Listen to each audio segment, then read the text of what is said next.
you'll see America's favorite sport on WHBQ television.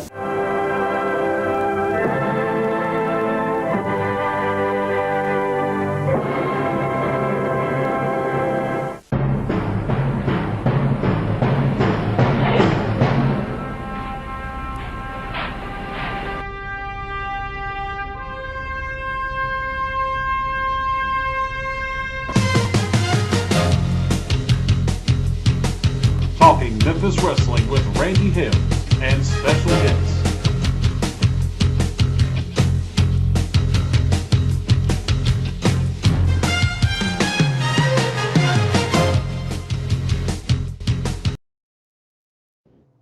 That original music that opened the TV5 wrestling show for so many years. In addition, that music, that was the bumper music for Championship Wrestling as we went to break. It gives me chills all over my body.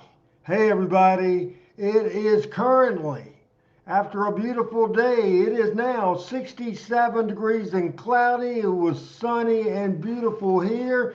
Richard Hood is in the house, and we appreciate it very much, Richard, for being here today. PJ from Thailand in the house. Appreciate that so much. Thomas is here. Greg is here. All kinds of people's here.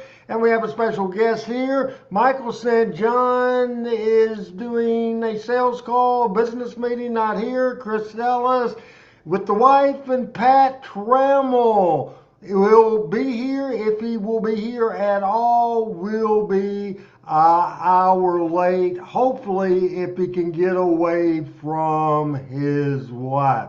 Hey, beautiful day. Before we're going to bring in somebody I called in at the last minute because I didn't get word to the last minute. The show was falling apart. So I called Alabama. You know, his home is in Alabama. Drinking is forbidden in the Southern Christian home, but stars are made in Alabama. We'll talk about doctors are made too, and we'll talk about that in a minute as well, because when I knew I was in a jam, when I knew I had a loaded show talking about great stuff, I knew that. But I knew I didn't want to go in a single match. I didn't want to go solo. I needed to reach up, selling, make the hot tag all the way from Alabama. And once again, our friend that we met right here on Talking Memphis Wrestling, he's been a frequent guest on the Randy Hill Show, and I have to do a Randy Hill Show again.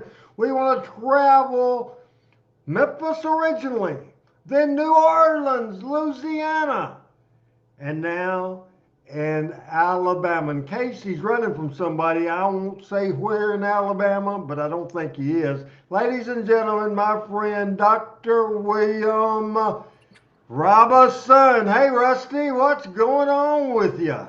Hey, Randy, I don't know if I can live up to all that, but yes, I am in Alabama, in Orange Beach, actually, right on the Gulf of Mexico.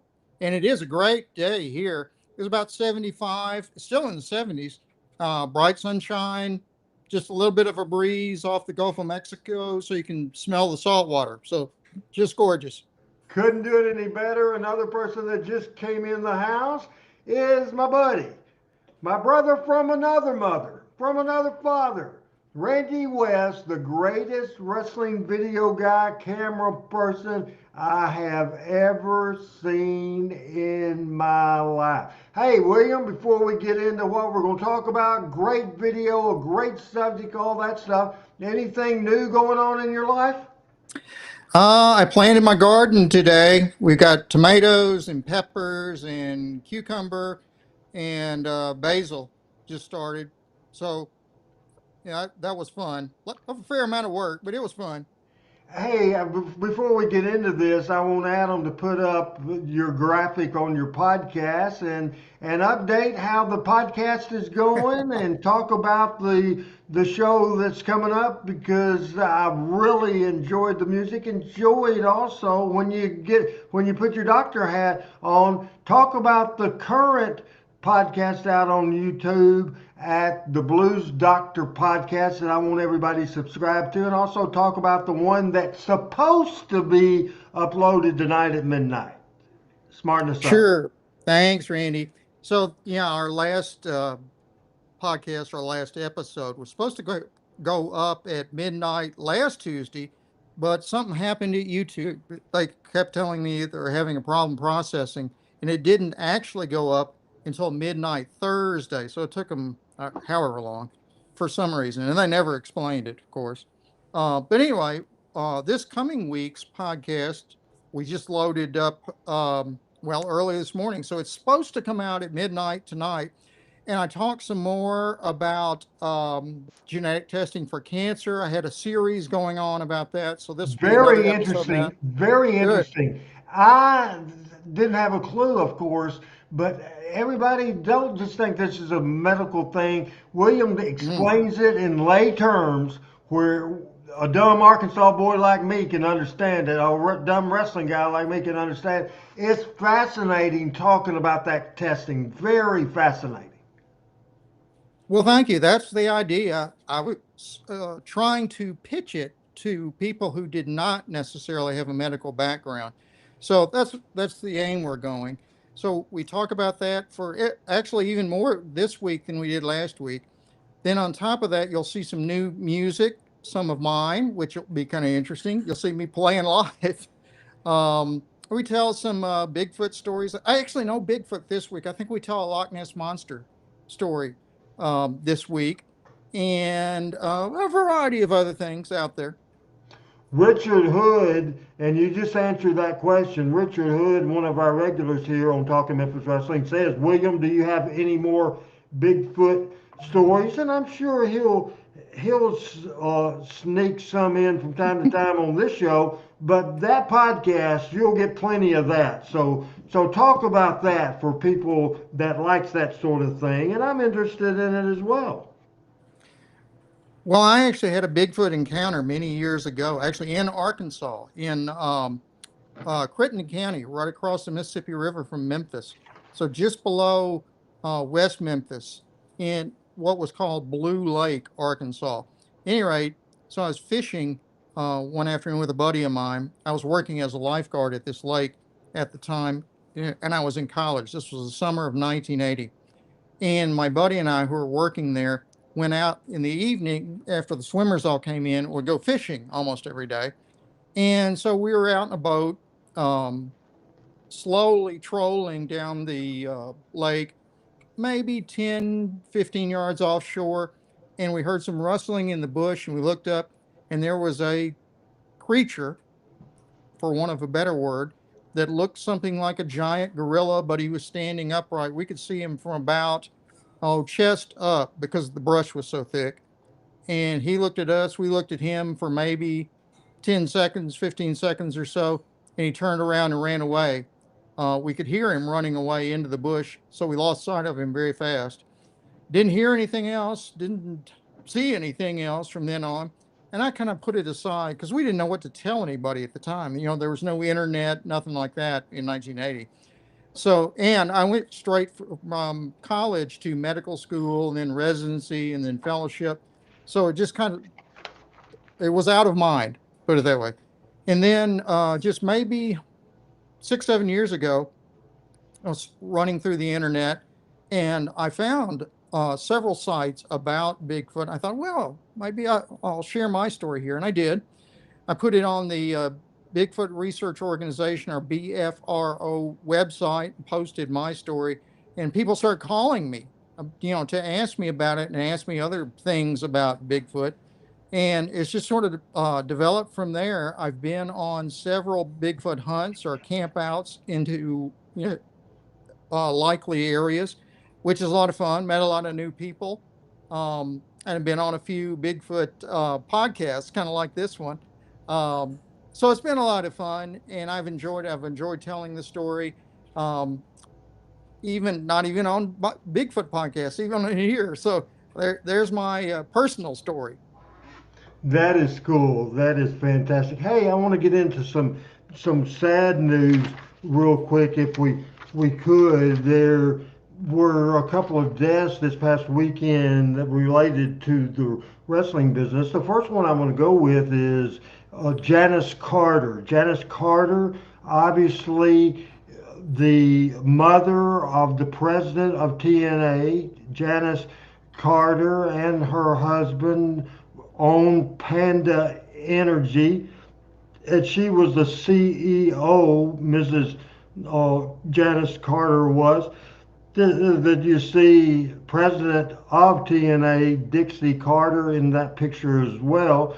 So that's always sad, and I didn't see age for that, but a beautiful, both ladies, very beautiful ladies. So rest in peace. And I would imagine certainly that's right. The glory days of TNA. Hey, it started in like 2002 or three, something like that, maybe even four. Did you watch much TNA wrestling there, or I were you did. busy? Oh, did you? I did. I kind of quit watching wrestling after the old WCW went out of business, which Right. was 2001. And then I just stumbled upon TNA in 2005, maybe when Sting came back, when they signed Sting. I heard Yeah. about that. So I started watching them, started watching who else? Kurt Angle. They Yeah. signed shortly after that. And it was pretty interesting then. That's when Jeff Jarrett was running it and, Yes. organizing all the stories and the wrestlers and so forth. So I thought it was pretty interesting then. Dixie, interestingly, like you said, was from the Carter family, which is very well known. The family is very well known in Texas. We actually were living in Texas for a while during Katrina time in New Orleans. We had to leave New Orleans. Anyway, so we were in Texas, and everybody seemed to know the Carter family. Dixie grew up uh, in the public eye to some degree. She went to the Hockaday School in Dallas, went on from there to Vanderbilt, stayed in Nashville after that, and just by chance almost hooked up with Jeff Jarrett and TNA, and eventually ended up basically buying them out um, Yes.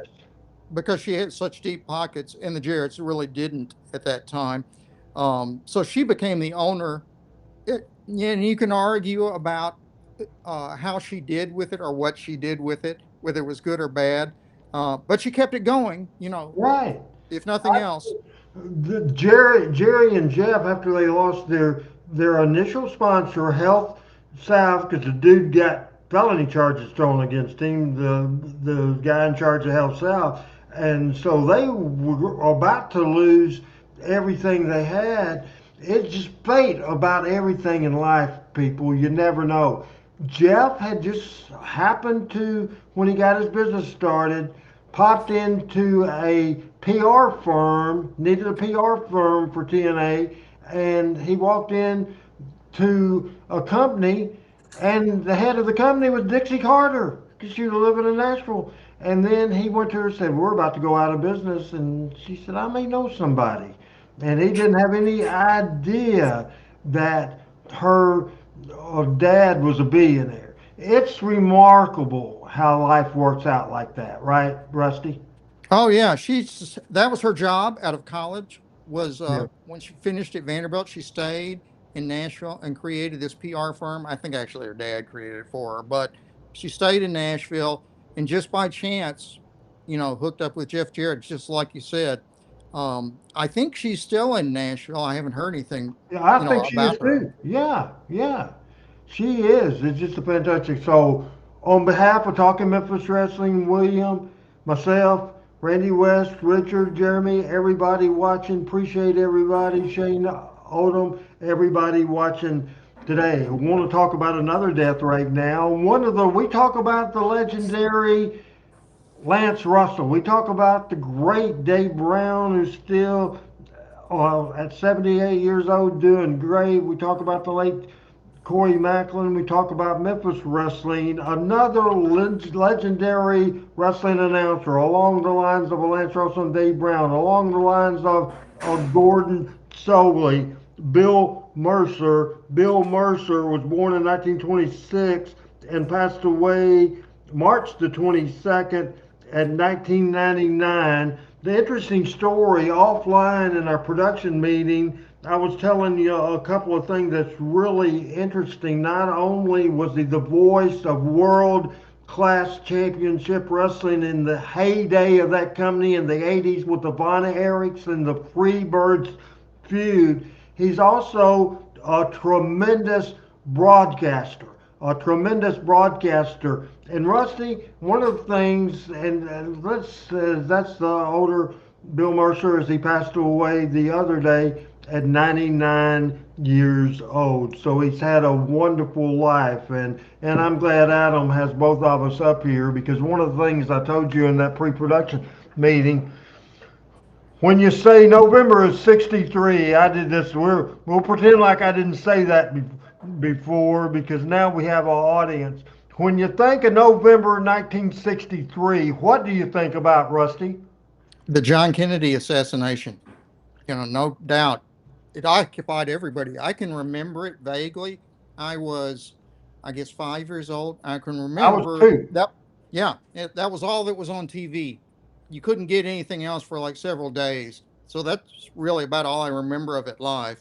But And it's a we'll talk fascinating about thing. we'll talk about the thing, and here's the deal. Harvey Oswald, whatever the heck his full name, Lee Harvey Oswald, I believe, is the thing. He's the person. I'm sure there's conspiracy theories, and I don't listen to that. I really don't. And Bill Mercer was the newsman with a group of people, and Bill Mercer said, "Hey, pal, you're about to get arrested for and charged with murder for the death of our president." Oh, daggum thing. He cut a wrestling promo on him, basically. I mean, how more credible? That's Amazing. Walter Yeah. Cronkite, Dan Rather type of stuff. But a wrestling guy in the future was the one that did that, and to me, that's fascinating. Oh, yeah, absolutely. Hard to imagine now somebody interviewing Lee Harvey Oswald at that point. Just amazing. I'm sure Bill was very struck by it. Oh, I'm sure he's a nervous wreck, for sure, a nervous wreck. The other thing, for those of you that's football fans, and I'm not a hardcore, and I know some history, but if you keep up with it, I think most people know a very famous game in Green Bay took place in 1967. And in 1967, it was called the Ice Bowl. It's one of the, if not the most famous football games ever played. It was the Maybe. Dallas Cowboys and Green Bay in the Ice Bowl. Ice Bowl. At the time, the head play-by-play guy for Dallas radio was Bill Mercer. So not only did Bill Mercer do the play-by-play when Michael Hayes and Terry Gordy turned on Kerry Von Erich in a match with Ric Flair, he also called the Ice Bowl, and I got the best daggum producer in the history of the world. I know Mrs. Robinson does a great job on your show, fantastic, but Adam Nunn does a great job on mine. And he doesn't know what's going on in this show till I start talking. So that's how quick he got this together. Wow. That is absolutely fantastic. So, Adam, if you can find any big shot of the what the field looked like during the Ice Bowl, that would be pretty good. The great Green Bay. Oh, I remember that. It Yeah. was so cold that the field was frozen and it was snowing. So it became really slick and really hard. So if you fell on it, it was like falling on concrete. And they could barely, neither team could barely get moving. Green Bay ended up winning it. It was, I think at the time, it was the most watched game on TV for the NFL at the time. Unbelievable. Look at that, William. I Oh, told you yeah. Adam was good. Now, is that not amazing? Hard to believe. How would you It's like amazing Bill Mercer was in on so many major events, of the last 50 years. and for him to live 99 years old, I'm 63, you're around 65. That's what, 30 years, Oh, yeah. 35 years? You said Bill was 99, I think, when he died. Yes. Yeah. So he was 2 Un- years younger than my father, who died a number of years ago. So he lived through a number of major world events. Amazing. It's absolutely amazing. Folks, I hope you like this BS from Rusty and Randy, because we're having a heck of a time talking about a lot of stuff. And this is going to be a little weird way to get into what I want to bring up and we're going to talk about and show video. I talked about this last week. Hello, my good buddy Bo James, the King of Kingsport, Tennessee. What's going on, Bo? Me and Rusty says hello as we enjoy, Bo, you watching this show. Now, we talked about this last week because think about your life. I want our audience to think about their life, and I want you to think about your life, and we'll let you comment on this too. But things in our life that was a big part of our life, all of a sudden no longer is there anymore. I showed a shot last week. It's graphic number Adam 3745. This is the first bank I ever went into in my life. It was on the corner of Washington Street and Main Street in the heart of Jonesboro, Main Street Highway 141. The Citizen Bank building, the first bank I ever went to. It's the first place that I ever had a checking account in my life. And there's no doubt about that. And it was a thrill to do there. And last week, when I got this picture, I'm thinking, this is sad. And it's a big part of my childhood and my life.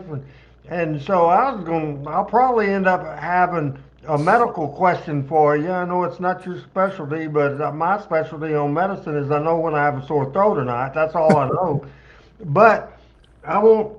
This is a week later. This is today, 3763. Now, there's people in suits and masks and all that. And I got out of my car and I was parked I walked about, well, you see, basically, I took the picture right there. It's across the street there. The biggest problem with this building as they're demolishing it, Rusty, is the asbestos and all Oh, that. yeah. And it kind of spread a little bit. You could smell it, and I don't think it got in my throat or my eyes or whatever. I still in my glove box had the mask that I wore in COVID, so I put that on. How that would help, I don't I don't know, but it's honestly, people, this is absolutely sad. It's really sad. And Frank Seaton's mom was my ninth grade English teacher. He's in the house watching today, and he's correct. This is right down the road from his house on Washington. So, what do you think about my story about the Citizens Bank building? And do you have any examples of things that was a big part of your day-to-day life, or maybe as a child, or maybe even recently, that's no longer there? You told me a very interesting story earlier off the air. Even right now, I thought of another story with your description of the bank. The asbestos is one of the major reasons that the old Charity Hospital in New Orleans has not been torn down, because they don't know how to deal with that. It's an enormous structure, 18 floors high and three towers, and it's loaded with asbestos along with a number of other toxic things. And it's still standing, it's fenced off, but nobody goes in there because they can't figure out how to tear it down safely. So that's another thing. I did my residency in the old Charity Hospital, which was a fascinating and legendary place in New Orleans. Another New Orleans thing that I told you about, yeah, there's Charity Hospital. Boy, I spent a lot of hours in that building. Now, There's I don't all want to kinds of make this stories. the tribute to Adam Dunn. How are you impressed with the producer I got for this freaking show? Because I That was couldn't do this, quick. folks. That was amazing. But yeah, that's Charity Hospital in New Orleans. It's in downtown New Orleans, maybe 3 blocks from the Superdome, maybe 5 blocks from the French Quarter. So it's right in the middle of everything. And it's just sitting there untouched now. Got a big fence around it. That's Nobody goes there because they can't Jack. decide what to do with it safely. Did you go? We won't spend much time on that. Did you ever go to wrestling at the old Jackson Coliseum in Jackson, Tennessee? Have you ever I been to that never building? did that. I never went to Jackson. I knew about it, but I never got the chance to go there. The building now is owned by the school system and it's fenced off, and that's another thing. And of course, the Mid South Coliseum wrestling related. Man, folks, this is a wrestling program, and it just thrills me to death because it was my dream in life to be a television broadcaster broader than the wrestling business. Who ever knew I had this weird ability to create pro wrestling, and it ended up in that. When we talk about this and I can bring people in and hear their stories, it's just absolutely fantastic. Just absolutely fantastic. You had one other story that you were too close to comfort in with New Orleans, and here's more research for you, Adam. As Rusty tells you, this is a fearful, scary situation. I don't know what to think about this. Here's Rusty. It was scary. It's probably 5, 6 years ago. The Hard Rock Hotel in New Orleans was under construction and it collapsed suddenly. It was on a Saturday morning. And I was in the building next door at the time, which is the New Orleans Athletic Club, which is a gym. And I was on the treadmill at the time, just working out like normal. And one of the workers from the Hard Rock came over suddenly and ran into the gym, still with it like his hard hat on and all that stuff, screaming for everybody to get out because the building was collapsing next door. Everybody in the gym, there's probably 50, 60 people, ran out in the street as fast as we could. And we could see the smoke rising. We could see the stuff falling off. A big tower fell down into the street. I think I got the first picture of one of the dead guys in the building. There's one famous picture of one of the guys who died, sadly, whose legs were hanging out. He had been crushed by one of the falling floors. And I didn't even know it at the time, but I got a picture of it. Um, and I want to say that was 5 or 6 years ago. Anyway, they ended up tearing it down. Yeah, that's it. The old Hard Rock. Now that space is at the corner of Rampart Street at Canal Street, so it's right on the edge of the French Quarter, and there's nothing there now. It's just a vacant lot, basically. But that was an What amazing story. what year was this, Rusty? It must have been 2018, 2019, right around in there. But now I can't remember exactly. Now I've about the But it made the closest. national news at the time, I remember, and it was Oh, all over the airwaves. I remember watching it, and I can think of times. I'm living Tornado Alley here in Jonesboro, Arkansas. I've survived. Oh, I can't even count. No, the worst tornadoes in Jonesboro, 68, 73, and the one that destroyed our mall in 2020. I mean, you were getting a workout in on there, and the first thing. When's the first thing that you knew something was wrong? Did you hear a noise, or was it when the police officer or the emergency service came in? Oh, it's not Explain even that. emergency service. It was one of the workmen in the hotel, the guy working on the building, because it was still under construction at the time. So one of those guys ran in, like I said, with his hard hat on. I was actually on the Stairmaster, just like I normally did on Saturday morning. So it was like 10 o'clock Saturday morning, something like that. And this Hispanic guy ran in. It was kind of interesting because he was speaking Spanish mostly, and a lot of people didn't understand him. But we could tell that he wanted us to get out. So, so everybody in the gym, ran out into the street. So the first I heard of it was him telling us that. Then I saw it and started to hear it once I got outside on the sidewalk out in front of the gym. Like I said, it was next door, so you could see the smoke. You could see the one of the big towers had collapsed and fallen into the street. And the dust was still rising from it at that point. Everybody was afraid uh, that more of it would collapse at that point, and that it obviously would be dangerous. But that was even before the first responders had gotten there. So it was an amazing story. Just were you puzzled, or how quick did you know this building's falling down right next to me? How quick did you know that? We didn't really know it, and when the guy ran in and told us, it was when we got outside and saw it. It was obvious, and like that picture there, that's pretty much what we saw, with the smoke still rising like that. You see the big crane that was up on the top, that actually fell off Oh and no. landed down on Rampart Street, and the top of it, like the pointy part, actually went through the asphalt. So it was pointing upside down, straight up in the air. So it was an amazing sight, and it was a little scary at the time.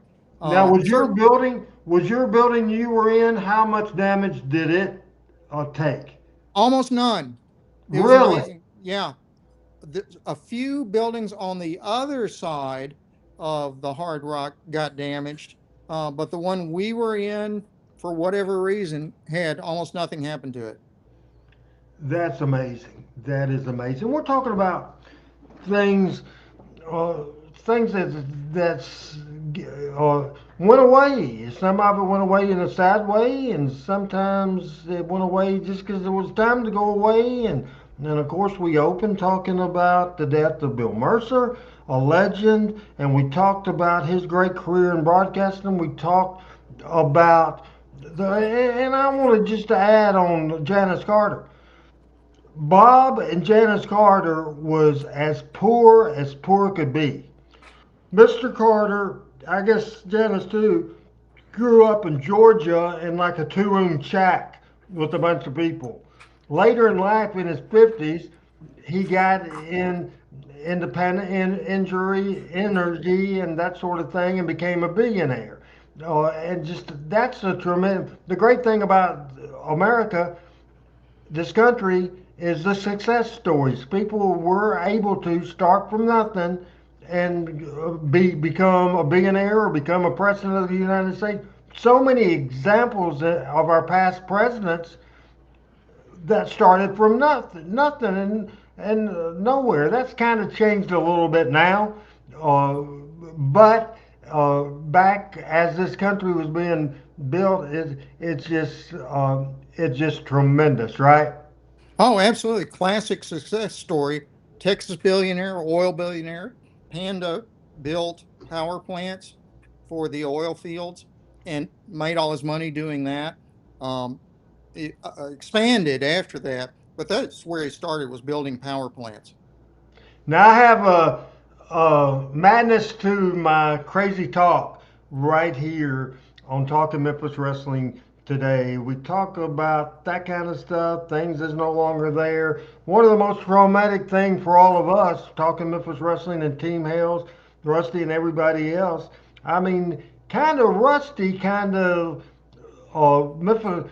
Memphis Wrestling just didn't go away. He went away first. I mean, he probably would come home and that sort of thing. But when it did go away, it absolutely went away. And USWA went away in 1997. Power Pro Wrestling came up in 98, and then it went away with 2001.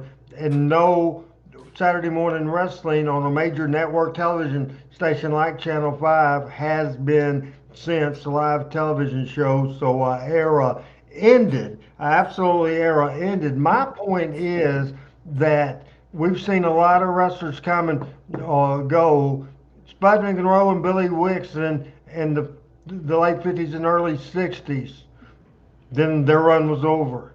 Jerry Lawler and Bill Dundee and others had a great run. Jimmy Hart had a great run. It all survived. All survived. I think if we get to it today, we will. If we don't, the different events that affected Memphis wrestling in a negative way for 5 years. For 5 years, this affected Memphis wrestling. And it turned around when this man returned. And as I look here, this video, Adam, is titled Exit Lance, Enter Gossett, March the 4th, 1989, Part 1. There's two parts here. It's 9:49. Part 2 is 9:39. 9:49 is Exit Lance, very classy Dave Brown. And I don't know if you've seen this before, Rusty. You have? I have. And Actually, I was what- back in Memphis that weekend just by chance, so I actually saw it live. So just Dave's, out of the yeah. blue. Amazing. Man, you can't fake this. You can't fake Dave's true friendship with Lance Russell as we go back to March the 4th, 89. As there's some graphics up, and I'll talk over that before we get to that. Ronnie Gossett was a heel on television, not my favorite guy. March the 4th, 1989, Part 1. Here's Dave I Brown. want to take just a moment of time to say something about someone who's very special to me, who spent many, many years sitting right here in this chair. Of course, I'm talking about none other than Lance Russell. Lance, as many of you may know, has accepted another job. Lance and I have worked in the same building for 25 years. We've shared this desk for 22 years, so it's going to take some getting used to sitting here and not having Lance sitting beside us. Lance, to me, personally, has been everything from an acquaintance to a co-worker to a boss to a teacher. He's responsible for much of the success that I've been able to enjoy in this television business.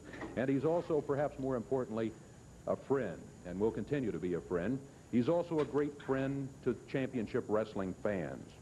Lance had planned to be here today, but he started his new job early. And Lance, you know I wish you happiness, and I'm sure all the fans all around the territory wish you the very, very best. We'll be back in just a moment. Oh, that was so nice. Lance was very much a mentor to Dave. Oh, no doubt about We got a it. couple of guys Just in the ring right unbelievable. now. We're set to go with championship wrestling action. Got a great day today. Wrestling Machines, a new tag team that we'll be looking at today with a tremendous background in wrestling. All of a sudden, Dave is the #1 guy. And watch this. Circling the tower for about 30 minutes. You know how it is here in this airport. Who are you and what are you doing Who here? am I? I'm Ronnie P. Gossett the Fourth. Who are you? You must be Dave Brown. I am Dave You're my Brown. assistant, my sidekick. Sidekick. Sidekick, that's right. I don't know what you're talking about here, but I appreciate it. Take your briefcase and your suitcase and just get out of here. Well, can you move down for me? What is I'm not this? moving down. No, we Well- got a show to do here. I guess I'll have to put in here myself. What's your name again? I'm Ronnie P. Gossett the Fourth. Where have you been all your I've life? been right here, for heaven's sakes, doing championship wrestling for 22 years. We've got So a match funny. here, if you don't mind. Listen, We're let me tell you something. You and Lance Russell have... That announce table is a big announce table. It's long. I'm here to give you a little light. Every once in a little while, they had vim, 3 and a little people vigor. sitting at it. You know, let me Yes, ask you something. yes. You know, when this show first comes on, you hear the applause. Lance had correct? left to take a job Believe for the me, brother, NWA that's not and Jim applause. Crockett That's these Promotions. idiots out here slapping themselves to wake themselves up. Well, look, I Yeah, don't all know of a what sudden this you is all start seeing about. Lance I on just appreciate it if you- WTBS if out you of don't Atlanta. Sit here, then Right. sit here and be quiet. We've got to get this underway here. Referee Jerry Calhoun has called for the bell. We've got tag team action as the Mason-Dixon Connection. John Paul and Tracy Smothers are going against Keith. This is a very young Tracy Smothers with John Paul in this match. The Mason-Dixon Connection. Would that be considered politically incorrect now? Rusty? I don't think so. You're asking the wrong person about that, but I don't think so. That seems pretty reasonable, I guess. The Mason-Dixon line actually predated the Civil War, so I don't think it's a problem. I'm a little battle scarred for that. Remember, I'm a Arkansas State University Indian till they made us change it to the Redwoods, and you can tell These guys have a little bit of potential. Tracy Smothers tights right there. I guarantee you that might be offensive to some. I can understand that. Right. I have a business. I'm not just a flunky like you that comes up here. So every who is Saturday it that and they're begs to get that in and Tracy is wrestling there? What is it? The I think Evolution that's tag Keith team. Eric, just some two enhancement talent. Okay. This one is Keith Eric, and Oh, he was okay. a Yeah, I remember regular. I'm Keith sure Eric. you've seen him a million times. Oh yeah, Keith Eric was on many Why are you times. here? Why am I here? I like him. I told you to save these people from 20 more years of boredom. We got rid of senile Lance Russell, and now I'm stuck with you, and you may be gone. Here, Ronnie, get rid of You're not senile Lance Russell. Replacement, let me tell you that. Not Lance Russell's replacement. No, sir. Just wait and see, kid.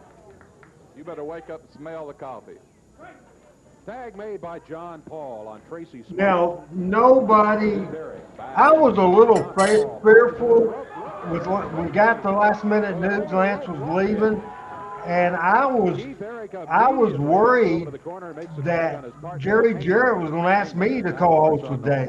And that's the last thing in the world I want to do, follow a legend, even with Dave as the lead guy, the last thing. But he knew better. That would have been burying me like hell.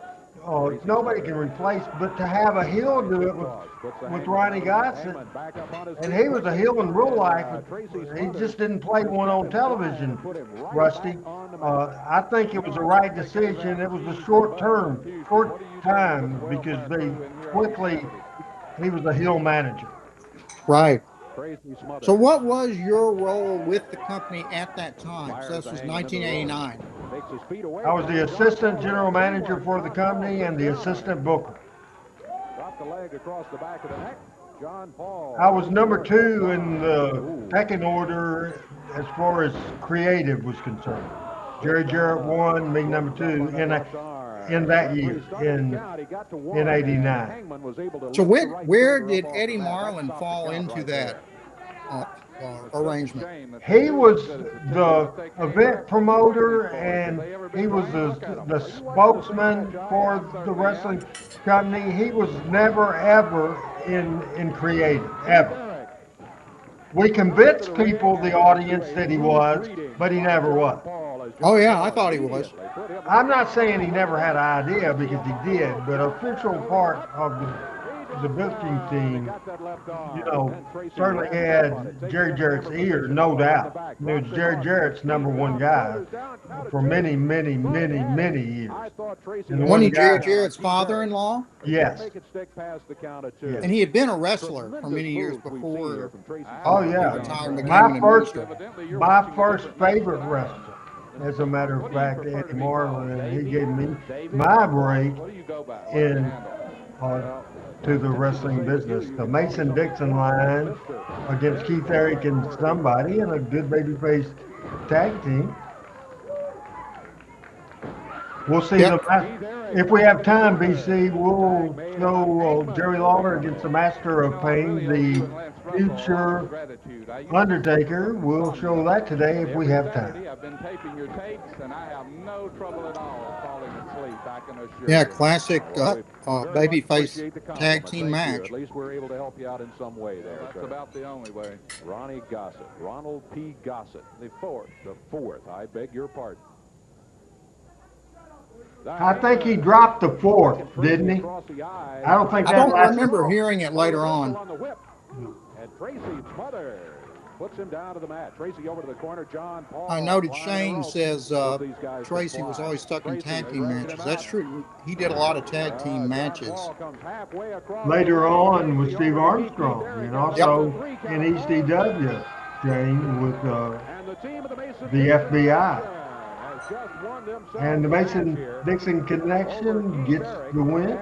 I'm going to give these boys one of my cards, believe me. Keith Eric and the Hangman. Yes. Ronald P. Gossett out here claiming that he's here to save the show and that he's going to give those guys a card. Just like I said, boys, you look good as far as appearance go, but you can't wrestle. Now, I have some cards I just saw what happened. That's why I say it again. You can't wrestle. Now, I have some cards here. And I'm going to give you a card. You can read. Now, I will take time out of my busy schedule to help you in any way I can, because believe me, you two need all the help you can get.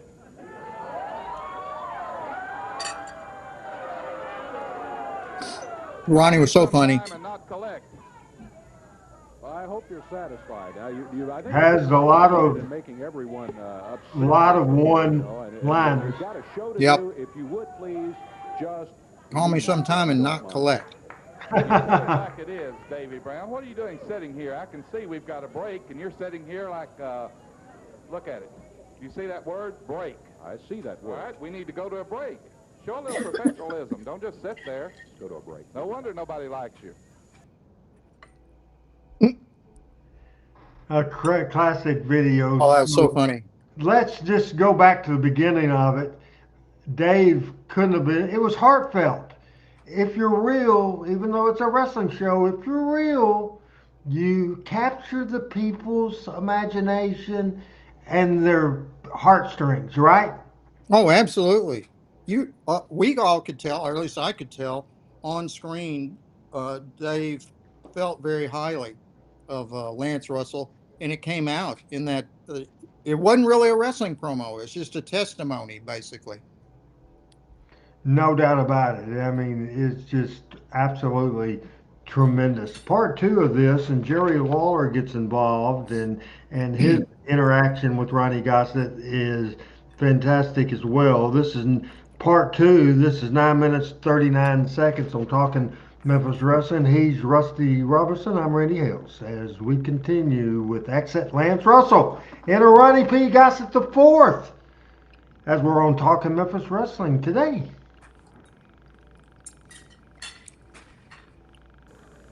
I'm not looking forward to seeing more of you. I wanted to. Oh, you'll see more of me. I'm like the World's Fair. I get bigger and better every year. I do want to call the King out here. The King has got a tour coming up of Japan, and maybe we can get a few words from him. Wait just a minute. You're calling the King out here. Let me interview Jerry Lawler. I'll interview Jerry Lawler if you don't mind. Oh, I've got a good story about Jerry Lawler going to Japan. The unified world. All right, let's pause this video here, Adam, if we can. Just push stop. If we can do that and keep it right there. And Rusty has a good story. I do. So at the time, I already moved, my wife and I had already moved to New Orleans. She was working for the Japanese consulate in New Orleans, which actually covered Memphis and Tennessee. So when Jerry wanted to go to Japan, he went several times, but this time in particular, he had to submit his information, to the Japanese consulate. So he submitted a picture in his wrestling tights, carrying the crown, all that stuff. And the Japanese ambassadors had no idea what to make of this guy. So my wife had to explain it, that he's a wrestler. And once they knew he was a wrestler, they got it, because wrestling was a real big deal in Japan at the time. I guess it still is. At any rate, I always thought that was a funny story about Lawler going to Japan. Yeah, it was absolutely fantastic story. See what he brings to the show, some great information, and we'll go back to Ronnie Gossett. I think the King is fixing up here right now. There he is, Jerry Lawler with a unified world title in hand. You just sit down. I'll take it from here. King, this guy says he's going to do the interview. Just watch Who is he and what is he? Sit down over here, nitwit. I told you I was taking over. You take your spot here. Jerry Lawler, Nitwit. I have watched you many, many, many long years. I admit I have respect for you. You're a champion. You beat many, many people. You're going to Japan. These guys are in tip-top shape. They run, they do squats, and you're going to represent us. Well, let me tell you something. You are out of shape. You look... I cannot believe that a world champion Lawler can barely keep a straight face at this. The right. way that you have. You have hit these fast food places till you've ran them out of business. I'm being serious with you, Lawler. You look horrible. I mean, really. What is it? First of all, if you're going to conduct this interview, you say your piece, and then when it's time for me to say something, try to put the microphone over here where I can speak something first. Now, let me say, I didn't believe in hate at first sight until today. You're going to stand out here and you're going to tell me, you're going to look at me and tell me. This that I'm was out of Jerry shape. Jarrett You're gonna idea. do that? Ronnie Goss and Jeff Jarrett were friends at the time. Ronnie used to come to matches with Jeff. Now you've been talking and running your mouth the entire show. Let me just say a few words. First of all, I don't know much about you, Ronnie P. Gossett, but I want to ask you a question. Ronnie P. Gossett the fourth. Okay, the fourth. Well, let me ask you a question. Let me ask you one question, Ronnie P. Gossett the fourth. Is that your real face, or are you breaking it in for a bulldog, or what is the deal? Lawler was so good with the one-liners too. Oh, Let right. me say this too. There's one good thing about your face. It's not as ugly as your body.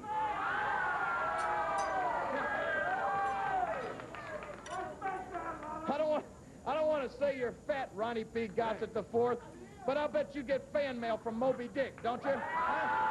Let me tell you something, Lawler. I'm not through, and you couldn't tell me anything. You might ask me something. Now, you know, a guy as fat as you are, when he gets on an elevator, it better be going down. Am I right or not? Look at him. Is that right? Huh? Are you going to conduct this interview? You're going to stand here and tell me I'm out of shape? You know, Ronnie P. Gossett the fourth, you ought to keep your mouth closed or somebody's going to stick an apple in it. And then you'll look just right. You understand that? As a matter of fact, Ronnie P. Gossett the fourth, I would think, don't you ordinarily need a license to be that fat? Huh? Is that right?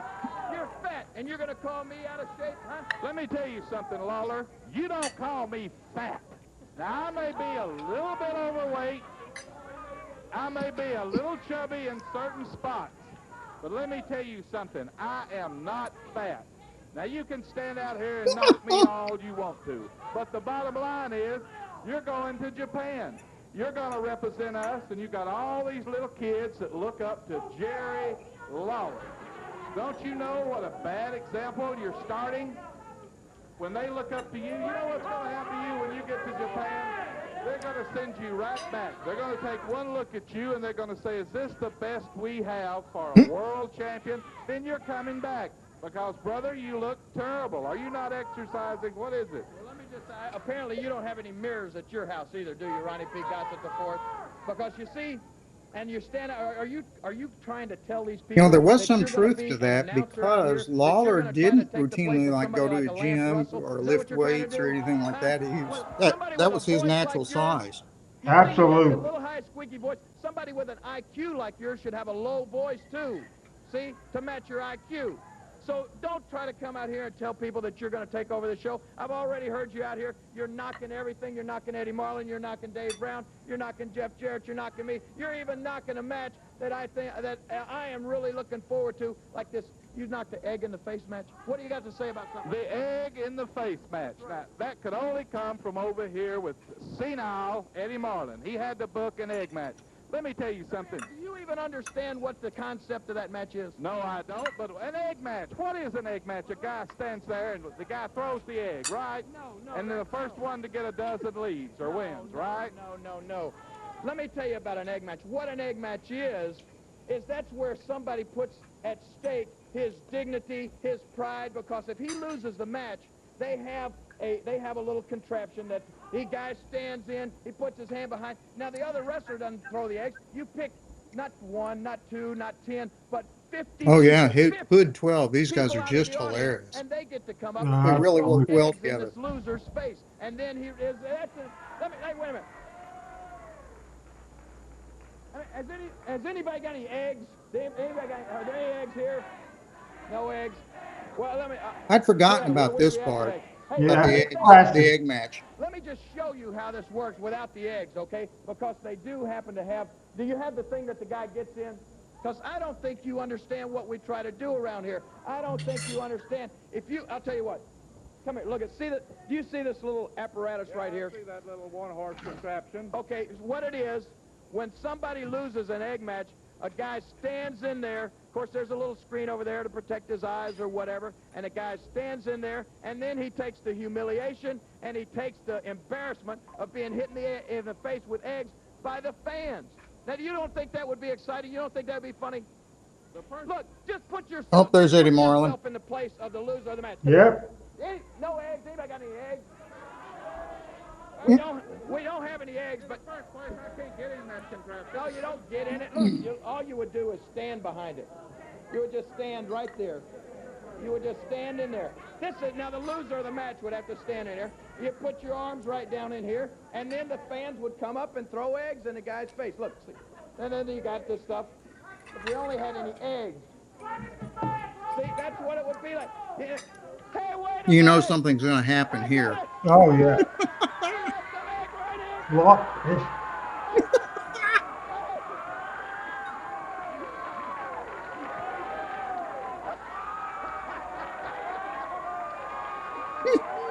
found an egg. I can't believe.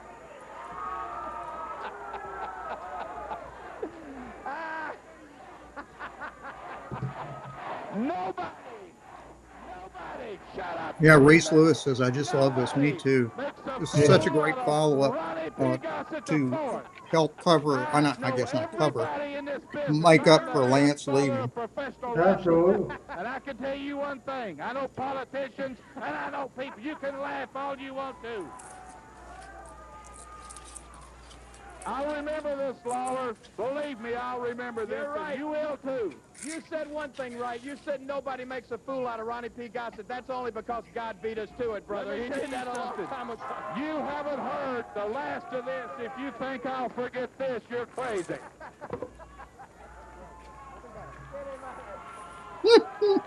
Let's take a break, and we'll be back with you in just a moment.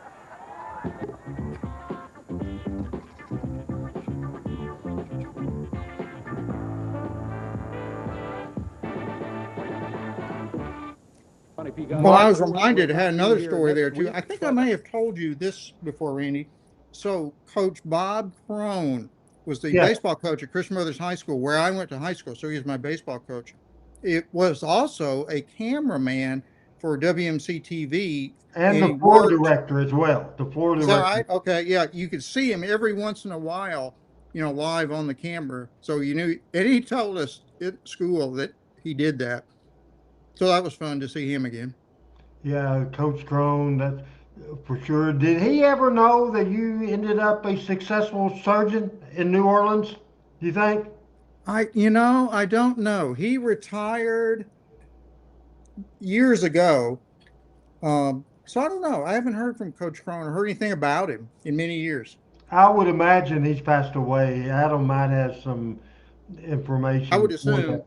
In the Power Pro run from 98 to 2001, he did. By that time, he had retired. Right. He had returned, but everybody called him Coach. Absolutely. We all did at school too.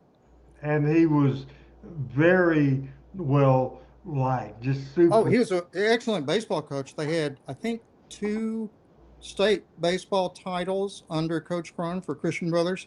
So he was one of the best high school baseball coaches ever.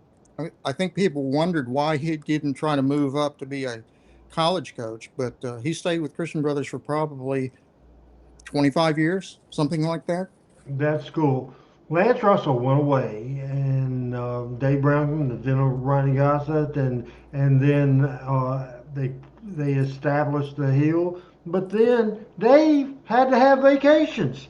He absolutely had to have vacation, and this I want to show the open only from the USWA show from 7/28 of 1990. If I did this right, Adam, this will be a Michael St. John Open, and just right after the Open, then come out of it. We're not going to watch this whole hour and a half television show. This is Michael St. John. He had to replace. He's solo. Lance and Dave both, for Christ's sake. Now, Michael was doing something with the company before this, though, wasn't he? Different interviews and videos, a lot of stuff for sure. I I remember hearing his voice, but you didn't see him on camera. This is the first Michael St. John at TV5.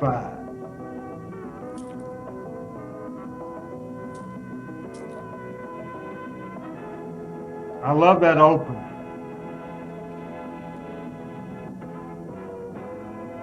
He did a lot of stuff at Randy West's house, our studio, in 1990, and here we go now. This is Michael's first studio appearance. He's solo. Here we go. Hello, wrestling fans, and welcome in to USWA Championship Wrestling. My name is Michael St. John. You know, it's always great to be here. This is the very first and only, the last one left, live wrestling television show in America, and it's great to be here. And today on USWA Championship Wrestling, we have an outstanding card. We have the Dirty White Boy schedule, the Wild Things, Rough and Tough Tag Team, also the Unified World Heavyweight Champion, the Snowman. So this is still in 1989, right? Yes. No, this might be, no, I think this is 1990. Okay. Early 90s. Also on the program, the USWA tag titles are on the line as Joey Maggs and Rex King take on the new team that has made quite an impression, Primetime Brian Lee and his partner Don Harris. Also, we're going to be showing you a tape of a match that happened recently at the Coliseum, the Mid-South Coliseum in Memphis, Tennessee, with Tessa and the Dirty White Girl handcuffed in the corners of their respective teams. They got into it at the end of the match, and a little bit more got exposed than what you would normally see, if you get my drift. We'll be getting to all of this action and all the fun of USWA Championship Wrestling. First, let's take this break, and we'll be back with the action. Oh, Michael did a good job right off the bat.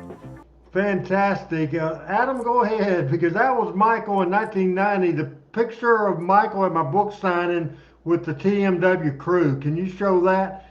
That's what Michael St. John looks like today.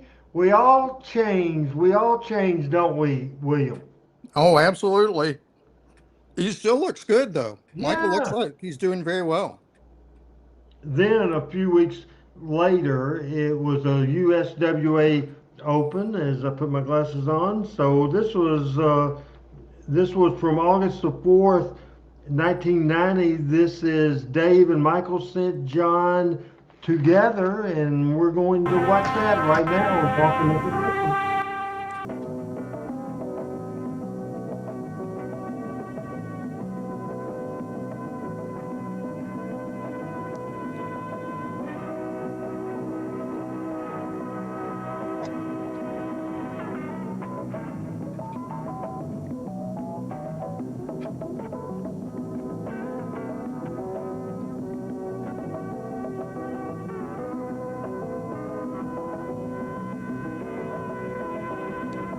You know, Randy, I was just thinking, there was a buddy of mine back in the day who was one of the enhancement guys, you know, the guys that would come on Saturday morning and get beat, whose name was Gary Graham.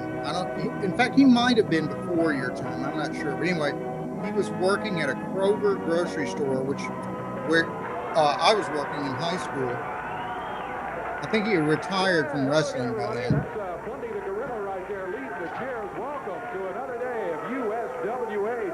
But he knew all the wrestlers, and they would come into the store regularly. Really enjoyed it, Dave. It's good being here with you this time around. Good to have you back. Who's on the show today? Boy, we got a big card lined up. We have the USWA Unified Heavyweight Champion, the Snowman, will be in action.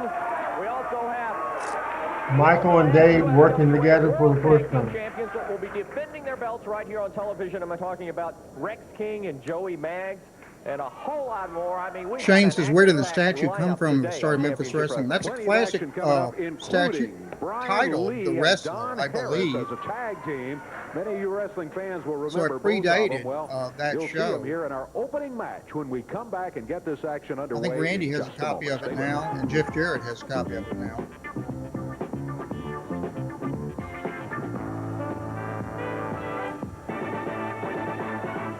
Right here at ringside. All right, let's get out of that right now. I said Michael's just an excellent broadcaster. There's no doubt about it. Excellent broadcaster. Oh, he was great right off the bat. Didn't miss a beat. Well, as all announcers do, they get involved in situations. This is Michael And later than this, quite a bit later than this, Michael gets attacked. This is 8 minutes, 5 seconds, and this is good stuff. Hear what he has to say now. Billy Joe Travis. First of all, Michael, how many cards and letters did the TV station receive requesting me to sing again? Well, I got one request, Billy, but I told your mother that it just wasn't the Hey, place. wait a minute. Don't get smart with me. You're forgetting who got you that job at BFI. So you just relax. I want you to read this letter here. Okay. Open it up. Woo, I'm happy about this. Let that down. Now, open it up. And you idiots, listen to this. All right, it reads, Dear Mr. Travis, on my way to L.A. by way of Memphis, I had my TV on and caught you performing a song. My question is, was that really you singing? And if so, you were great. Love, Paula Abdul. P.S. If you're ever in L.A., call me. No, don't give him that number. Paula Abdul. That's right. Paula Abdul has been in love with Billy Joe for over 2 years now. Well, Paula, Billy's going to give you a call right after this, and I'd like to John dedicate Alexander this says, pretty was song Billy to ever you. really You over? mean you're going to sing again? He was. For sure. I'll take this microphone. Well, excuse me, but I think you got my chair. No, that one's not taken, I don't mind. You sit here, I'll be glad to share. Yeah, it's usually packed here on Friday nights. And if you don't mind, could I talk you out of a light? Oh, you're welcome, but I don't think I caught your name. Are you waiting for someone to meet you here? Well, Oh, the that facials makes and the two of arm us. movements are great. Glad you Yeah. came. No, I don't know the name of the... Billy, honey, you are just the most greatest singer on God's green earth, honey. But Bless I have you, bless something. you. I have something real important I need to discuss with this Honey, love, Al. liar here, honey. You, on top of being a habitual liar, have lied. No, honey, I hate you a lot worse than you hate me. Now, you have just lied to everybody out there looking at television. Under no circumstances is my perfect 10 body going to be in any 6-man tag match with that Proxide punk Jeff Jarrett and that Tennessee gelding Robert Fuller and that oldest living virgin Ronnie Gossett, honey. So I suggest, Michael, that you tell the people right now that the 6-man tag match is the wonderfully glamorous PYTs and the Dragon Masters Yeah, against Hood them other 12. 3 idiots. Billy Now Joe tell was them right arrested now. on Wait a air. minute, wait a minute. It's Christopher, Hood Fox not paying child support. I'm only the announcer out here. I have to read what is given to me. The match has been signed. The match Oh, is... no, it has not been signed, honey. Now, you're the one out here. You're the spokesman. You will tell these people that I will not be in this match. You can't have false advertising. That's illegal. Now, tell them the You know, truth. this was interesting, I too, can't because he's master playing the a PYTs flamboyantly against them gay punks. No, I character. can't do that. You'll have to Before talk that to was Eddie a Marlin thing to get a on match TV. changed. The match is signed. The Eddie Marlin, nothing. You will Wait a punk. minute. Wait a minute. Wait a minute. You don't threaten me. I'm just the announcer out here. You don't threaten me. Oh, is that so?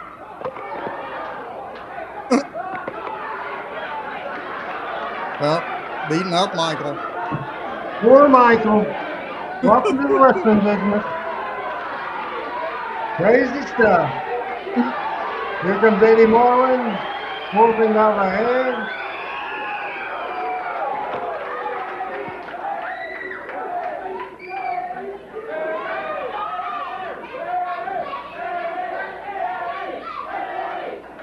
Oh, Michael's selling pretty good. Yes, he got it. Well, ladies and gentlemen, now Mike we're Barker. here, honey. What a great, exciting match we have all over here. Oh, honey, the greatest 6-man tag of all time. When the PYTs, honey, tag with the 7-foot Dragon Master to take on 124-pound anorexic Jeff Jarrett. Robert Fuller, totally out of shape, honey. And Ronnie Gossett. You know, Ronnie Gossett comes out here and tells the world, honey. You can tell he's still out of breath here. Yeah, We're never going to I get love the that. Let me tell you something, Chris Lord. First thing I want to tell you, you've been fined $2,000. You're an idiot. Get out of my Well, way. you listen to what I say.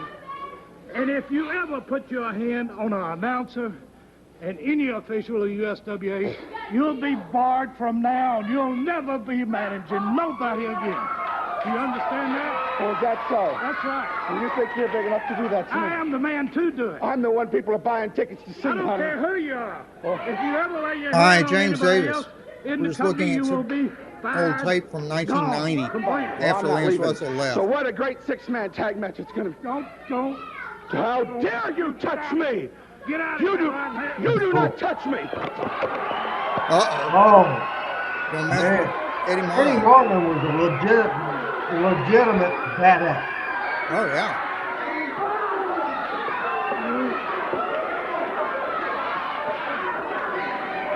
The Outlaws, I forgot exactly who these guys were, Adam.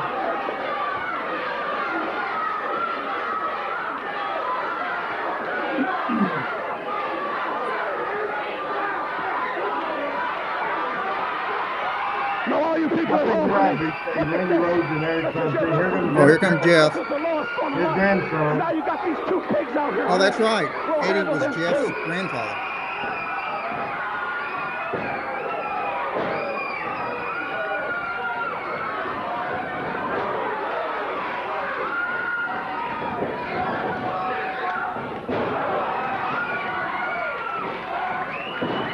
And that's Robert Fuller, I believe, right, isn't it, Randy? Do what? Is that Robert Fuller in the ring with Jeff? Yes. Sometimes I can't tell he and Ron Fuller apart. Pat Trammell's in the house. And we'll bring him on as we go to break right here. Because that was the confrontation with Burt Prentice beating up Michael St. John, Eddie Marlin coming out, Angle there. As we come out of that right now and talking Memphis wrestling, and for the past 72 Get your camera minutes, right here. Get it over here. it's been Randy I want to tell you Hills something, Rob. and Oh, there's I Coach. want you to get it good and straight, son. Yes. You're gonna be in a six-man tag, no matter how obnoxious and fat you are. And two, you might die of exhaustion, but you're gonna be there. You know, Robert came out Fuller there was pretty and well you threw built. alcohol in my eyes. I Yeah. never had nothing burn like that. I'm gonna promise you this: you're gonna burn from your head to your toes, you big fat pig. Before we're done with you. all right. Pat Trammell in the house with Dr. Robinson. You know who I am, Pat. You made it, buddy. Hi, Pat. I did make it. Hey. It's been quite a night. You went to church, right? Well, I went to church to see, at the direction of my bride, to see the Whippin' Poofs. Oh, the Whipping Booth, the singing Who are group the from Whippin' Poofs, Yale. you ask? Yeah, Yeah, male singing group, I believe. it's an a cappella group from Yale. Right. They're very good. And there's a kid from our church in it, and they're on tour. So, anyway. We're talking a lot of stuff. We're talking about changes in life, and I'm going to re-show something right now to bring you up. Adam, let's go back to the USWA Open that we showed earlier. This is the announcement of Lance. This took place on. I want to make sure we have the right stuff here. Right here, let's see, from March the 4th, 1989, part 1, 9 minutes, 49 seconds.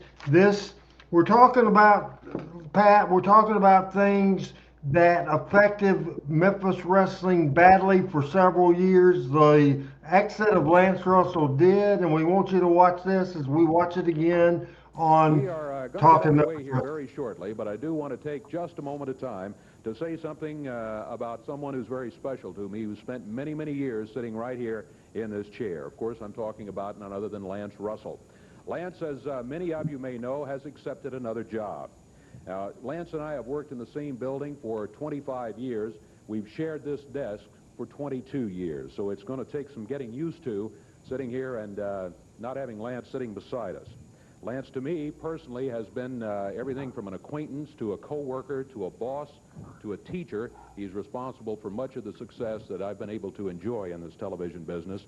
And he's also, perhaps more importantly, a friend, and will continue to be a friend.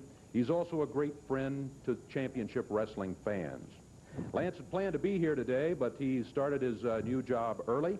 And Lance, you know I wish you happiness, and I'm sure all the fans all around the territory wish you the very, very best. We'll be back in just a moment. Okay, Adam, let's come out of that right now. So I don't know if you had ever watched this. This was the exit of Lance Russell, and I'll tell the story. Story now is that Lance got the job for Jim Crockett Promotions in Atlanta, and it was at a time period where Randy West, Dave Brown, Randy Hales, Eddie Marlin, everybody in a period of time in '89 where business was bad, we were starving to death. The money had been cut big time. Lance trying to feed his family, and his main source of income and his salary had been drastically cut. He decided to leave. He called and gave the notice to Jerry Lawler. Told Lawler, said, I can make this TV this coming Saturday, then I'll start. And Lawler called and told Jerry Jarrett that and said, let's be there Saturday. And Jerry Jarrett said, the hell with that. Said he's leaving with no notice and it's going to kill us. And he said he will never be on my TV again. Wow. At all. So I hope he dies. Very bitter at that point. So we started Pat with Ronnie Gossett coming up during that show, and it was Dave Brown doing that thing. That was to recap you of the history of what went on. What did you think about Dave's opening right then? Well, it reminds me of a lot because I remember, at the time I was watching Crockett all the time. And I remember when Lance came and, worked some with Gordon Soley. And I have obviously the highest respect for Lance. And I have very high respect for Gordon. But together, it just didn't work. No, it did not work at all, and it worked. And they brought him into the USWA and in '84, and it didn't work there at all. It was two lead guys for sure. Did you think Dave did a great job there? I thought he did, given what he must have. Well, I'm sure he could see it coming, or I would assume Lance talked to him about it. But that's just a big hole to fill, man. No doubt about it. And Tony, I agree. Dave did step up without missing a beat, and he was great. But it's kind of like when Coach Bryant walked off the sideline at Alabama. It just never was the same. 7/28/90, the Open only, the USWA Open. This is Michael St. John's in studio debut. Dave was off, and this is Michael. And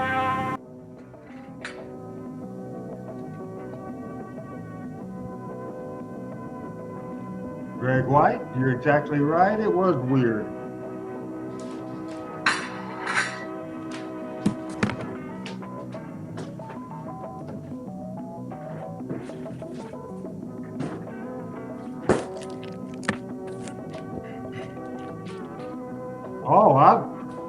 There's some people from Florida and Georgia might disagree with you. Everybody from Memphis, Tennessee is right with you, including me, by golly. Listen to Michael. This is his first solo opening on a live TV show. This is Michael St. John. Hello, Rashad. How you doing, buddy? Hello, wrestling fans, and welcome in to USWA Championship Wrestling. My name is Michael St. John. You know, it's always great to be here. This is the very first and only, the last one left, live wrestling television show in America. And it's great to be here. And today on USWA Championship Wrestling, we have an outstanding card.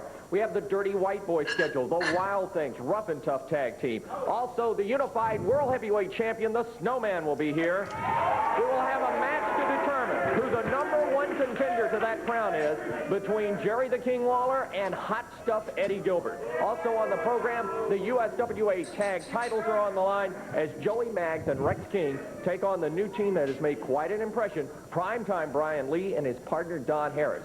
Also, we're going to be showing you a tape of a match that happened recently at the Coliseum, the Mid-South Coliseum in Memphis, Tennessee, with Tessa and the Dirty White Girl handcuffed in the corners of their respective teams. They got into it at the end of the match, and a little bit more got exposed than what you would normally see, if you get my drift. We'll be getting all of this action and all the fun of USWA Championship Wrestling. First, let's take this break, and we'll be back with the action. Later on, Michael teamed with Jay Brown, and we have a picture in '97, Lance Russell, when he returned after Corey Macklin, myself, and Jay Brown all left, and Lance and Michael St. John worked together. Pat, had you seen that before? And if you, what do you? I had not seen that before, and I thought Michael did a great job with it. You know, I wish he and Lance had some, some real time to develop together. But I thought it was great. In '97, they worked together for a few months, I think. Yeah. But yeah, a few months. So Lance came back in '97? 94. 94. Okay, so he was gone for 4 years or so. 5 years. March of '80. It was March of, or end of February was his last TV that he did physically, and he returned March of '94. March of '94. So isn't that 5 years? Pretty close. Yeah. And I remember I guess I don't remember him. I was just going to say, it never really worked out that well on TBS for Lance. They had him doing like side interviews, and he just didn't seem to fit in. Yeah, and I don't remember him being there that long, Randy. Was he there that whole time? No. When he came back, he wasn't allowed by his wife and others to work for Jerry Jarrett. I had to do the sell job to get him to guarantee that Jerry Jarrett wouldn't be there. And what happened? Jerry Jarrett was. Yeah. I didn't realize Jerry Jarrett had been so bitter over Lance leaving. Well, Lance was bitter too. It was on Jerry Jarrett big time. I mean, it was in businesses that happens, and so. When I called Lance and pitched the idea for Monday Night Memories, and he said, hey, that's going to be a family decision. Said, can you come over to my house? You got to talk to Audrey and me together. And so in that conversation, they both said, we just don't want to have anything to do with Jerry Jarrett. I said, he hadn't been in that TV station in a year. He worked for Vince McMahon. He won't be there. They said, do you have my guarantee? I said, yeah, he won't be there. He worked for New York. Then Lance did the TV on a Saturday. Then Lawler calls me on Sunday. We got a problem, kid. And I said, what is that? He said, Jerry Jarrett called me and he's mad at you. I said, for bringing Lance back? And he said, no. He said he was mad you didn't book him on the card Monday night. He said he called cussing me for not booking him, and I told him I didn't book the card, you did. And I said, well, thanks for throwing me in on the bus. And Lawler knew the deal, what he said, the whole heat. Lawler knew all that, and I said, Lance will walk out. I said, if we don't give him a heads up. I said, he's got to know that, and it's got to be his decision whether he wants to come or not. And Lawler said, well, I'll call him. I said, no, I'll call him. I said, I'm the one that told him uh, that he wasn't going to be there. And I said, I'll just tell him the truth, that Jarrett was mad at me for not booking him on the card, and because he built Memphis Wrestling, and he did. It just never entered my mind he'd want to come, but he did. And so that's a mess. Have I told that story before, Pat? I've not heard that story before. Nor have I. And I have a question that may not be appropriate, and it may not be my business, and it's perfectly fine if you say it's not. I know how I know how the talent got paid based on the house. Were the announcers paid that way, or were they on a salary? Dave was on a salary from TV5 and from the wrestling company, both. His appearance for TV was at that time was $400 a week. After Lance left, he got a bump, a little bit of a bump. Lance he sold the show in syndication. He had a little piece of Lexington, Kentucky, Mount Sterling, Kentucky. But Lance's salary in the get-go, when he came to work for the company in 1977, was $1,000. Then when Lawler did his attempted coup to take over the company, Lance was raised to 13. In '89, Dave, I believe, was decreased to 150 for the 1 day a week, and Lance, I think, got $300 or $400 a week. Wes was, he'll probably get mad at me for saying this. I don't remember the factor. Eddie Marlin, me, it wasn't like one person was saying, and as a businessman later, you realize you'd make hard decisions type of thing. I know Pat's uncomfortable in this situation, such a big fan, and had loved Jerry Jarrett, so I see how nervous you get, Pat, anytime we talk negative stuff on Jerry Jarrett. No, I mean, I was friends with Jerry Jarrett, and I wasn't friends with him very long. But look, he tried to get me in a business deal with him. I know who Jerry was out for. I mean, that's not a big deal. I'm more concerned about it because I'm friends with Shane, and I don't know how much I want to talk about how much money his daddy was making on TV. So that was what I was thinking. Well, probably if you would have prefaced like that with Shane, I probably wouldn't answer that. You set me up. Well, I didn't mean to. I'll buy Shane a beer at the Wisteria Lounge in Pensacola now. I'm down there and make it up to it. One other thing, since you joined the show, Rusty's been with me from before the show went on the air. We had good stuff, folks. We should go live with our pre-production meeting. It was fantastic. I want to show you one other thing we showed before. This is from the USWA. It's 8 minutes and 5 seconds long. We won't. You might have seen some of this before when you joined the show, but just the part through the attack of Michael St. John, not the Eddie attack. We'll hear what he has to say now. Billy Joe Travis.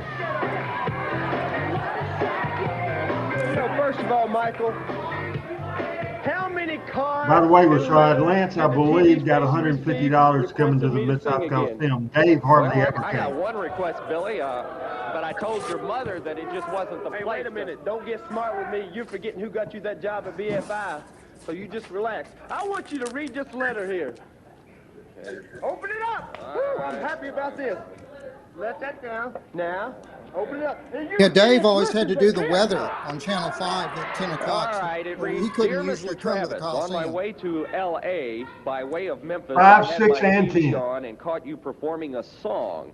My question is, was that really you singing? And if so, you were great. Love, Paula Abdul.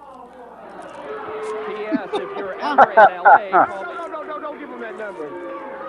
Paula Abdul. That's right. Paula Abdul has been in love with Billy Joe for over 2 years now. Well, Paula, Billy's going to give you a call right after this, and I'd like to dedicate this pretty song to you. You mean you're going to sing again? I'll take this microphone. Well, excuse me, but I think you've got my chair. No, that one's not taken, I don't mind.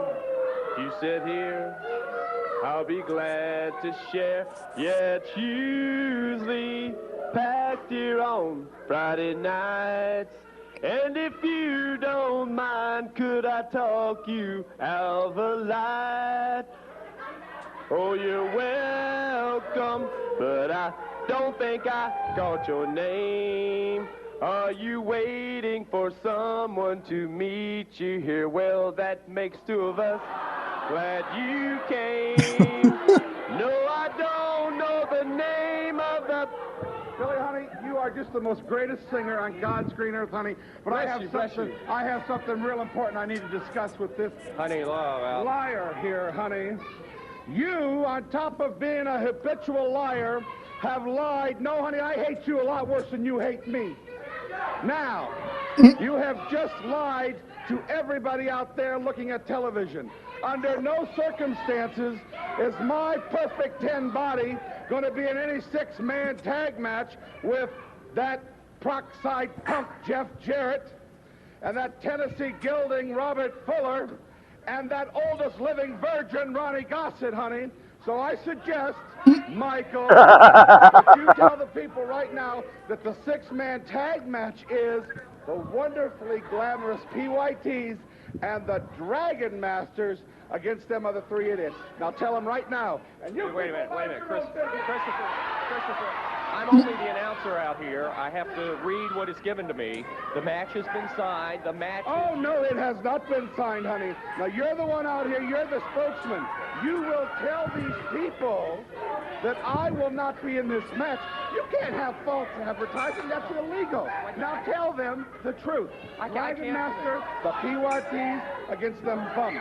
No, I can't do that. You'll have to talk to Eddie Marlin to get a match changed. The match is signed. Eddie Marlin, nothing. You will... Wait a minute. You will threaten me. I'm just the announcer out here. You don't threaten me. Oh, is that so?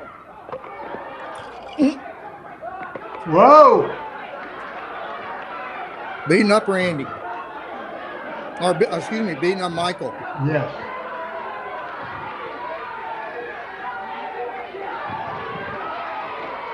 You know, well, go ahead, Pat.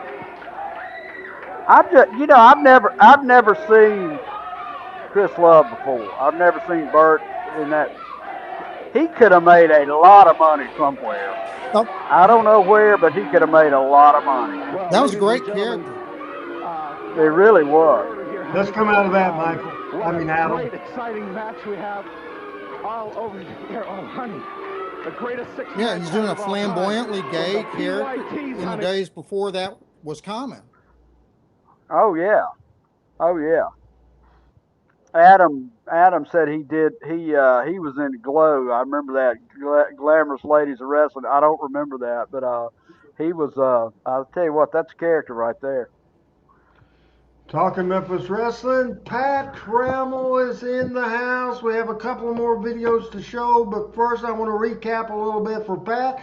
The wrestling world had a couple of deaths we want to talk about today, and we talked about earlier the mother of TNA President Dixie Carter. This is Janice Carter from Panda Energy. I did not see an age on Mrs. Carter, but she passed away this weekend. Obviously, the mother of Dixie, the husband of Panda Energy founder Bob Carter. The death of Mrs. Carter, Pat, this past weekend. Well, condolences to her family. I think Dixie's 57 or so. So I think she had a good life, long life. Yes, absolutely. And the Carter family, as Rusty and I was talking about, saved Jerry and Jeff Jarrett from going broke when they had uh, when they had Hell South as their backer and they went away, totally pulled out in the middle of the night, and Jeff found Dixie Carter, or Dixie found Jeff, or something like that, and it was just one of those things. It was an interesting things. Also, we lost this past weekend a legend in broadcasting, Bill Mercer from Dallas, Texas. Bill Mercer, of course, the voice of the Von Erichs and the Freebirds, the voice of world class championship wrestling, the voice of some of the great memories. He is also was the radio voice of the Dallas Cowboys, and famously, he did the radio call of the famous Ice Bowl against Green Bay in 1967. Thoughts, Pat Trammell, on the loss of legendary Bill Mercer? You know, in retrospect, and obviously a lot of the country's first exposure to wrestling was Bill Mercer when World Class Championship went on ESPN. Highly underrated. Highly underrated. Very much an old school announcer calling the action. Not as big a personality as a lot of the wrestling announcers, but very enjoyed his work very much. And sorry to hear about his passing.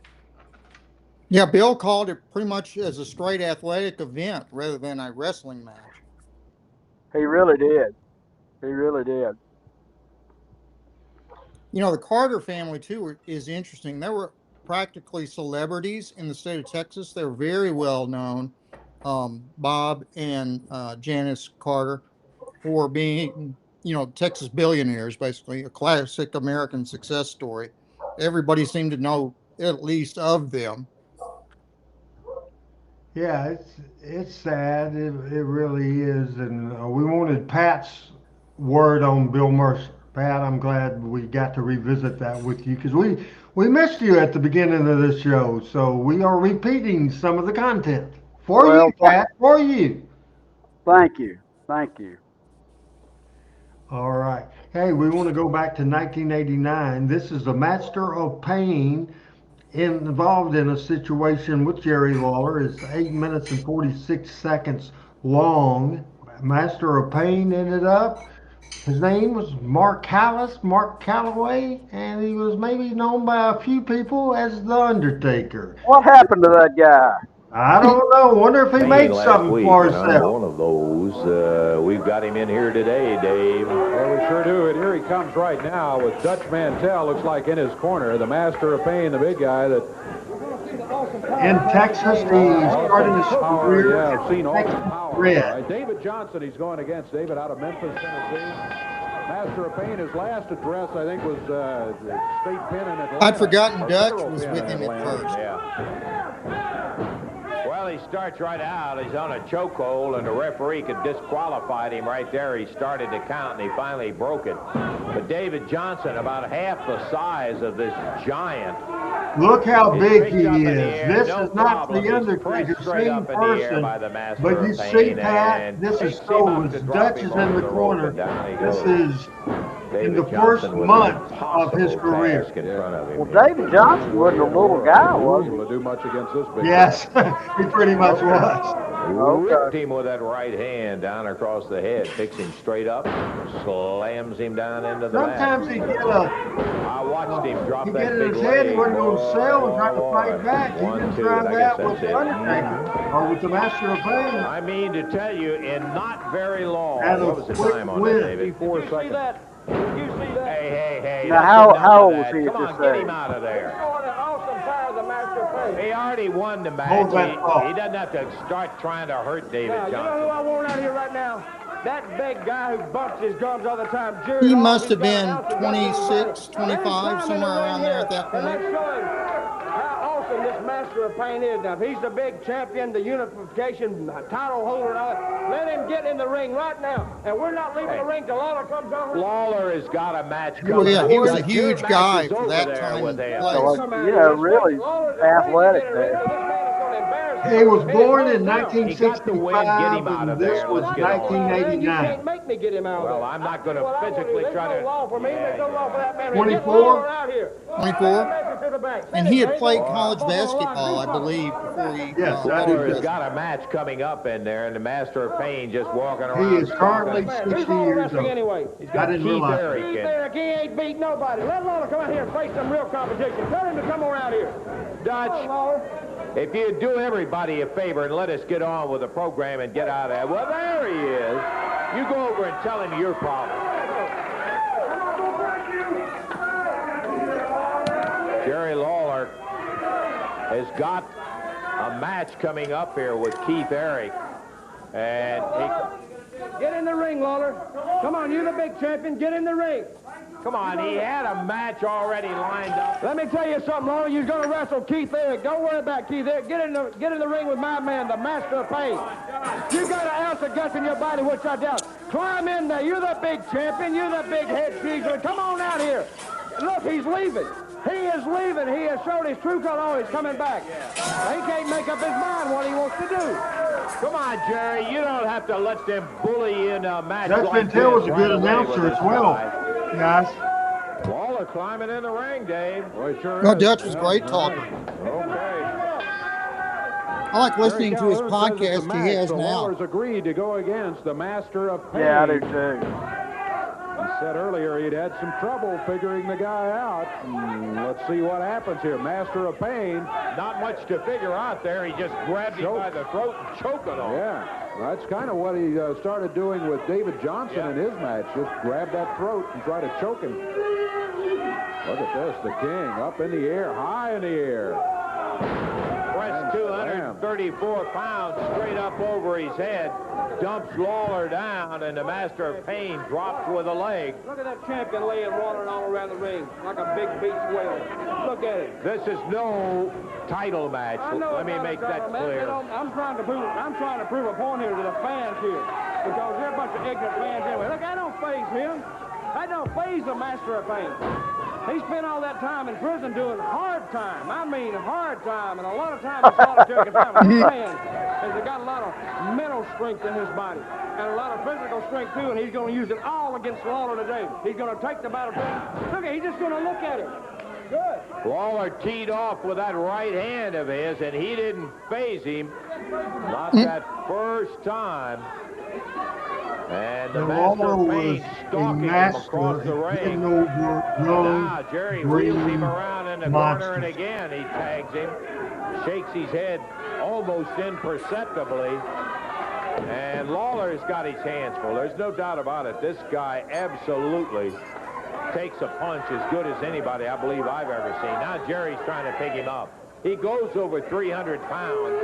He snaps Lawler up almost with one arm and slams him down. Again. He's not doing too good, is he, Mr. Russell? He is off to a slow start, Dutch. No doubt about that. He's off to a slow start. I told that Master of Pain, Lawler's not too smart, and you know, if you goad him a little bit, he'll take the challenge. He thinks he's got to prove something to the fans. The only thing he's going to prove to the fans today is that that title belt he's holding is soon going to be in possession of the Master of Pain, who in turn is going to turn around and give it to either me or Ricky Morton, because he's not going to hold it long. He can't do nothing. Come on, Pain. Well, maybe you never stopped and thought about the fact he's using this to find out a little bit more about where this guy's weakness is. Before Has he found Lance one yet? left. So it looks like it's all for naught, if you ask me. So far, he hadn't found one, but it's not over with. All for naught. See, what we're witnessing right here is the end of an era, the end of the Jerry Lawler era. And he said a lot of big guys took him on. Yeah, that's true. He beat a lot of guys. He beat who's who in professional wrestling. Oh, Lawler is so But this good. man here I still think he was especially one of the recruited, best and I 3 or recruit 4 guys that I don't think workers can do the ever job. in I recruited him professional especially out of prison wrestling. He could because do he had the anything. mental attitude and the physical capabilities Absolutely. of taking Lawler out. You know, you think about it, he sold for 25 years and got over every time. Just just a pure meanness. To take this man, look at that, look at that. Ripping him to the midsection, lefts and rights. Take him down. Take a Jerry right off his feet as the master of pain. He is a physical specimen, no doubt about that. And this guy, as opposed to, and I'm not knocking it, but I mean, as opposed to the bodybuilder look, he is just massive. He's just huge and strong. Dutch has stepped into the ring there. Ought to be a disqualification for him being in there. Dutch backs him up. What is this nonsense? Come on, Jerry. That's a disqualification as Dutch gets in the ring. Hey, disqualify him for Dutch getting in there, for crying out loud. Don't interfere. It doesn't have to. You just got in the ring. That's a disqualification. Great Lance line, for crying out loud. What is this? Mantell. Well, what is this, Dutch? Come here, brother. Come here. I'm trying to prove a point here. I want you to look at this man right here, and I want you to look at that man right there, and tell me who the top man is. This man right here, Lawler. You're gone, pal, and he's laying. I tell you, we see him laying in the ring, left in the ring. I proved my point. Yeah, you took it upon yourself to stop them. All right, just, hey, you've been out here long enough. Now, just get him out of here, Dutch. We don't need any trouble out here from him. You took it upon yourself to stop the match. Yeah, okay, fine. Let's. Well, man, you know what he did that for? He did that just to embarrass. No, that was Randy. Psychologically, just Was to it? try Yeah. to Was that you? by doing it. One, he didn't beat him, and so Dutch decided the best way in the world to try to embarrass the king out there was just to pull him out of the ring and say, well, we proved our point, we're going to let it stay at that. But he did not get a victory over the king. That's important to point out, I think. However, the king not feeling too well right now. Oh, boy, he took some shots in the midsection. Terrible. We're going to take time out. Be back in just a moment.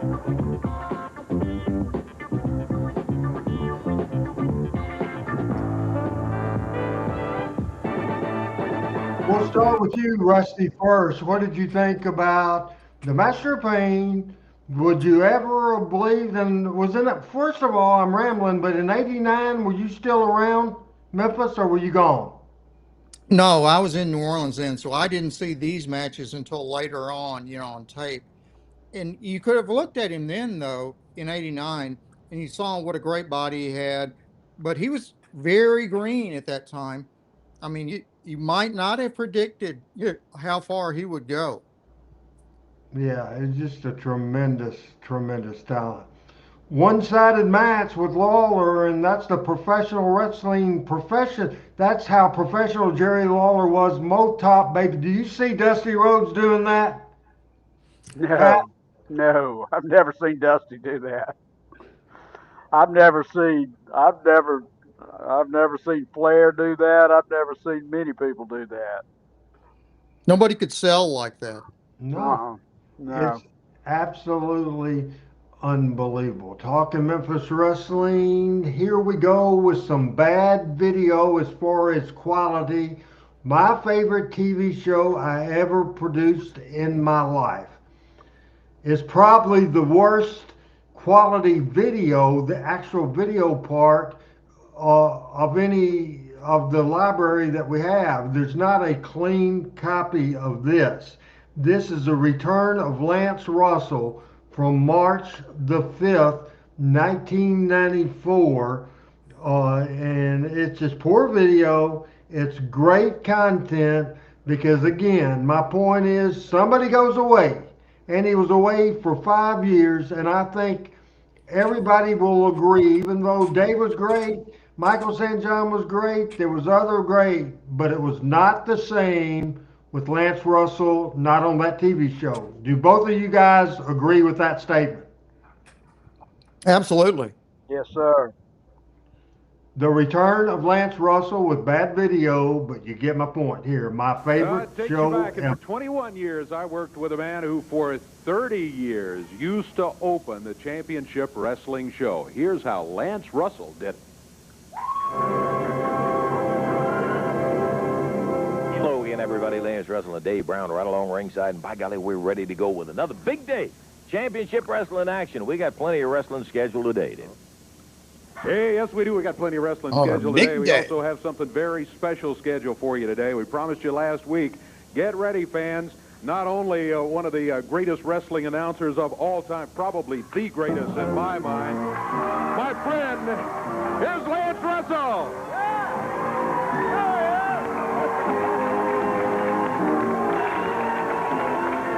Now, what a pop that is.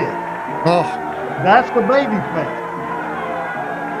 oh, Lance was beloved in Memphis. Welcome to this program, Lance Russell. Dennis, How you doing? Marie, I appreciate tell you, it. Dave, Glad you I am enjoyed this overwhelmed. show. It is such a delight to be back here. Absolutely. It's a thrill for us to have you here. I know you worked in various other things, and now you're retired. You're doing a lot of fishing and all that? A little golf and trying to get all those jobs caught up, those honeydew jobs, and it takes some time to do that. You bet. Can we put you to work here today? You better. Come on back around. Come on around. Sit down. I tell you what. Hey, no. I want to put you belong over here. This is your chair. Let me give you this microphone.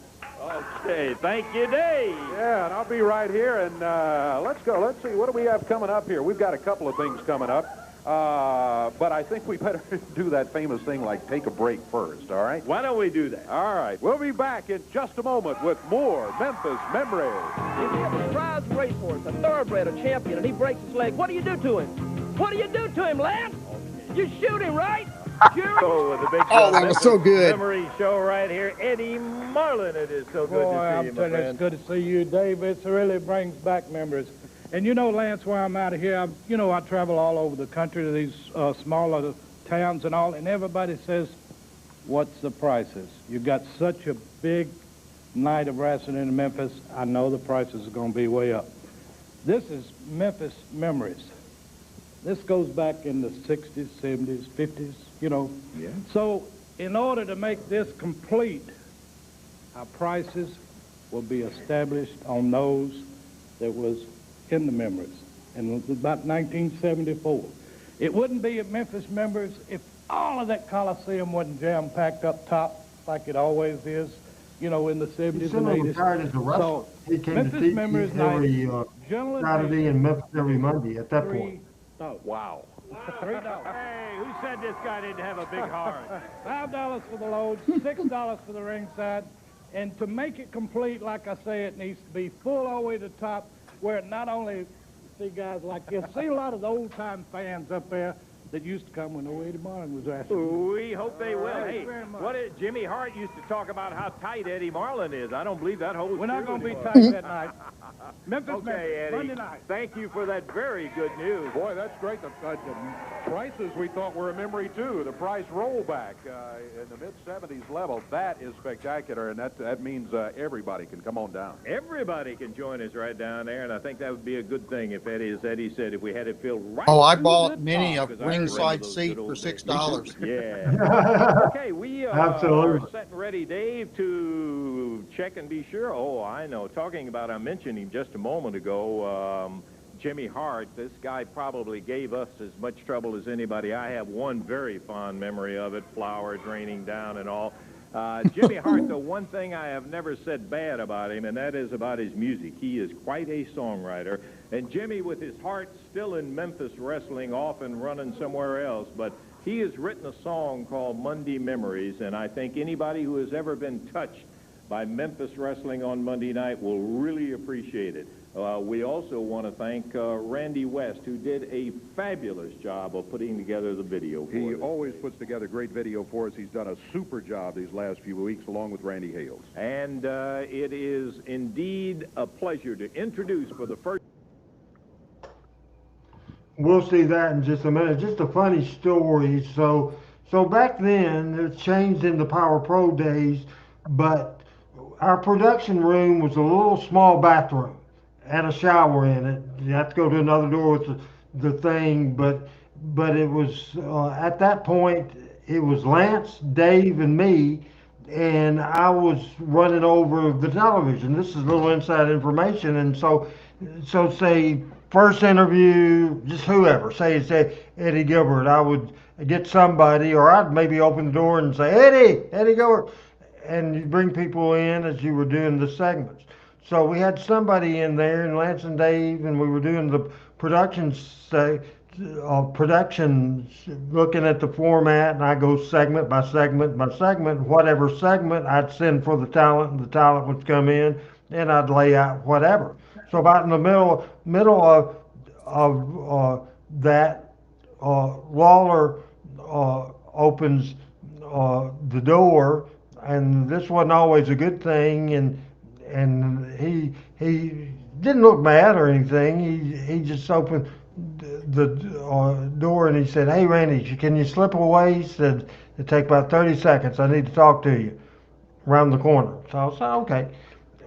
So I walk out and we go down a little corner where we had privacy. He said, "Something, uh, something uh, just came uh, to me," and he said, "You might think I'm crazy," and he had not offered one idea for that March 7th, 1994 Monday Night Memory card that drew 9,000 people and did great money. I mean, it went from 1,200 people to 9,000 people. It was just amazing money. But Lawler hadn't suggested one single thing, didn't write one thing on the television, no input at all. Then he drops this bomb on me. He said, "You'll think I'm crazy."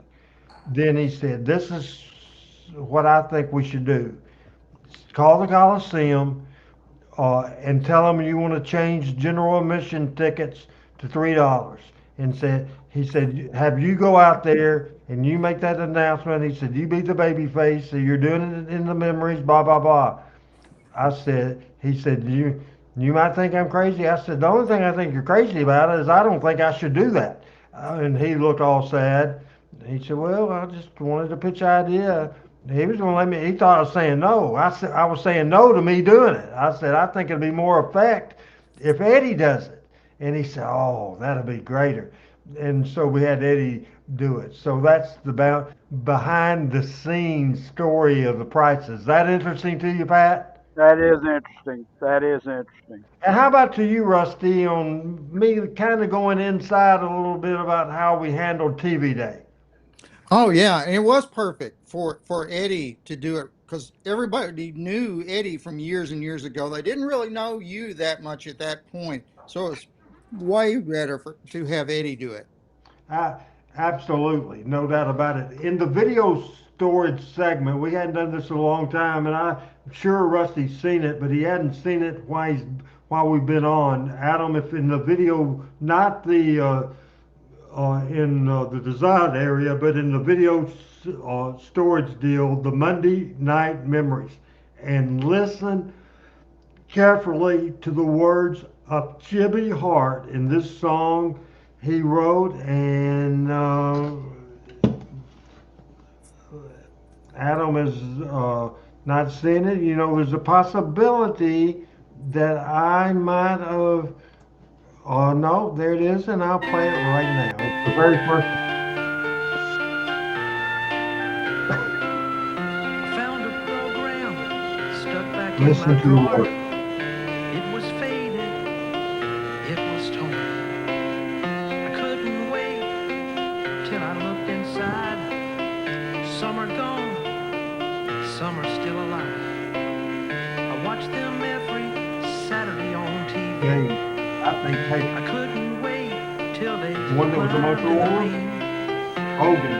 Monday night memories are all I have to Listen to the words.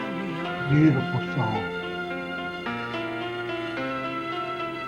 Jerry Lawler, he's the king. Austin Idol, superstar Dundee. Handsome Jimmy, he's so cool. Jimmy Hart acted like a silly fool.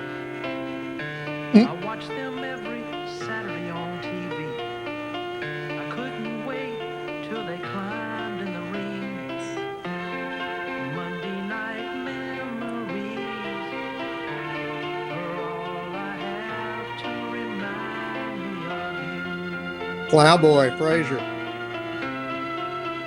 Jackie Fargo said, "Put up your dukes." The girls thought Yes, sir. the fabulous ones were cute. Don and Al Green. The Gilberts and the Funks. The Funks. I thought they were so mean. I watched them every Saturday on TV. I couldn't wait. Randy West put this together. The drawing by Jerry Lawler. Jackie Fargo, Al Green, versus Hair, 1972, the first sellout for Memphis Wrestling at the Mid-South Coliseum. Rusty.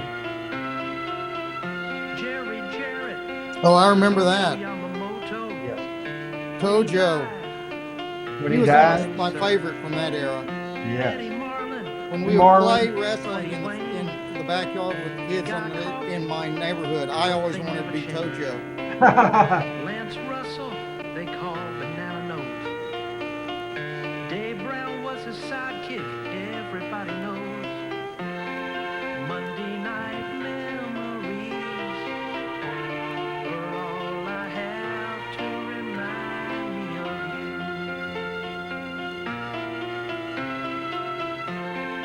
Monday night memories are all I have to remind me of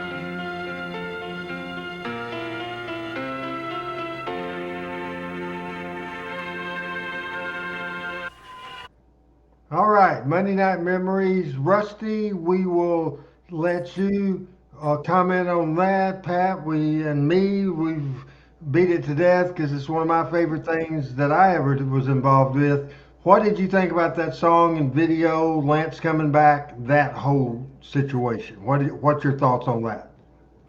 You know, the song was so perfect for that situation and that era. Jimmy Hart was a legit songwriter, singer, musician, and he did a great job with it. You know, I was thinking, you know, we're kind of doing Monday Night Memories with this show tonight. I mean, it's the same thing, really. All we have is our memories of those days now. And you know, it's you think about it, that time and that place, that was such a unique experience that drew the entire city of Memphis together when very little else did. You know, there were so many racial problems in Memphis, but everybody could come together over wrestling. And it was Amen. just, you know, there was no race when a wrestling was on Saturday morning. Just amen. Just absolutely great stuff. Before we get Pat's comments, a couple of things that I want to do. First of all, it's supposed to drop tonight if YouTube is correct. Let's put up Rusty's podcast graphic, and it is the Blues Doctor. It is fantastic. You'll be educated on Bigfoot, on the blues music, on a bunch of stuff, and also medical stuff that will lead you in, because we all have family that might have an issue, and certainly you will learn from this big time. So go to YouTube and subscribe and listen to the Blues Doctor, and certainly Rusty plugs Talking Memphis Wrestling on his show, and we appreciate it very, very much. No doubt about it.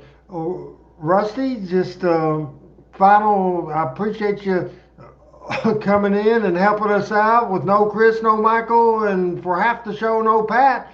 You did great. This is just extremely interesting stuff, and thank you for taking this journey with me tonight. And I can't wait for that podcast, man. Well, I hope we'll see it, you know, later tonight. You know, this was very fun. I always enjoy doing this. I apologize. I was eating dinner during this show. We I had was just sat dipping. down to dinner. As my kind of doctor, would you fuss and give me a lecture? Because I am addicted to dipping snuff. Is that bad? Yeah, I'm afraid so. Oh, now my doctor friend is going to fuss at me for dipping, Pat. What do you think? I got a longer list than that, so don't keep my mouth shut. Doctor wise? No, no, Oh, yeah. of unhealthy things. Hey, one other thing I want to tell you. I wish we would have met. I'm trying to think. Probably 16, 17, 18. something like this, if we'd have been friends then, like we're friends now, I would have said, hey, cancel your surgery, get some substitute, get someone, get your ass to Bill Street, 159 Bill, because I booked the music talent at Jerry Lawler's Hall of Fame Bar and Grill for 3 years. Would you agree to leave your lucrative practice there in New Orleans, come back to your roots, come back and play on Bill Street? I'm going to ask you, have you ever played on Bill Street again? And would you have said yes to Randy Hills, the wrestling promoter, if I'd invited you to perform on Bill Street at Jerry Lawler's? First question, yes, I have played once on Beale Street with a buddy of mine named Rob Toombs, who was a blues musician who I went to college with, and he's played many times. In fact, he's got one of the musical notes on Beale Street, the Beale Street Hall of Fame. Oh, yeah. Anyway, I played once with him on Beale Street, so that was a lot of fun. And would I have come had you asked me? Absolutely. I would have gone back to Memphis, at the drop of a hat. So Right. no question about that. That's fantastic. Rusty, stand by real quick and we'll say our byes together. Pat, you got here late. What did you think of the last hour? Maybe you've been here 15, maybe what? Maybe you. Just about an hour, just about a solid hour. It's good to be with you, Doc, and I tell you, going through that with Lance and Michael and Burt Prentice, man, I'm more impressed by the minute. We missed an opportunity there, but Ahmad, glad you took some time off from the kids' futures to watch us knuckleheads. But I'm sure those girls are proud. But anyway, sorry I was late, and I enjoyed this show about as much as I have one in a long time. So thanks everybody for being here with us. You're like me, and you're like the hyper wrestling announcer. We always say the best we ever do. Nick Gulas used to say, "Oh, Monday night, the biggest card I ever signed." And Pat Trammell, Michael, and I always say this best show we ever did. But we top it every week. We top it every week. Looking for your podcast and I will. I got a Memphis trip at 7:30 in the morning, and on the way home, I will listen to your podcast, good Lord willing, and YouTube, don't screw up. Thanks so much for helping save me tonight. Thank you, Randy. Anytime. All right. I'll listen to you. Appreciate it very much. Thanks. And Pat, final words from the original co-host of Power Pro Wrestling, Pat Trammell. Just great to be with everybody tonight. Great show. Glad I could tag in for a few minutes, and just hope everybody has a great week. For Adam Dunn, our producer, for Rusty Dr. Robinson, or Mr. Rusty Dr. William Robinson. He has more titles than I do. I'm Randy Hills. Good night, everybody, for talking Memphis wrestling. We got it here.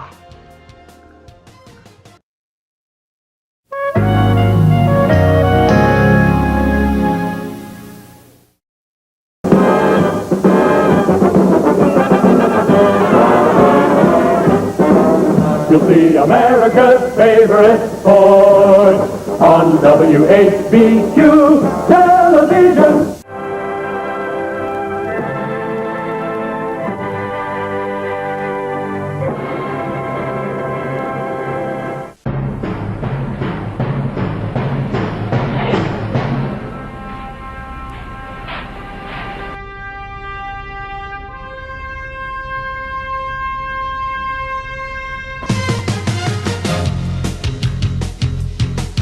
Talking Memphis Wrestling with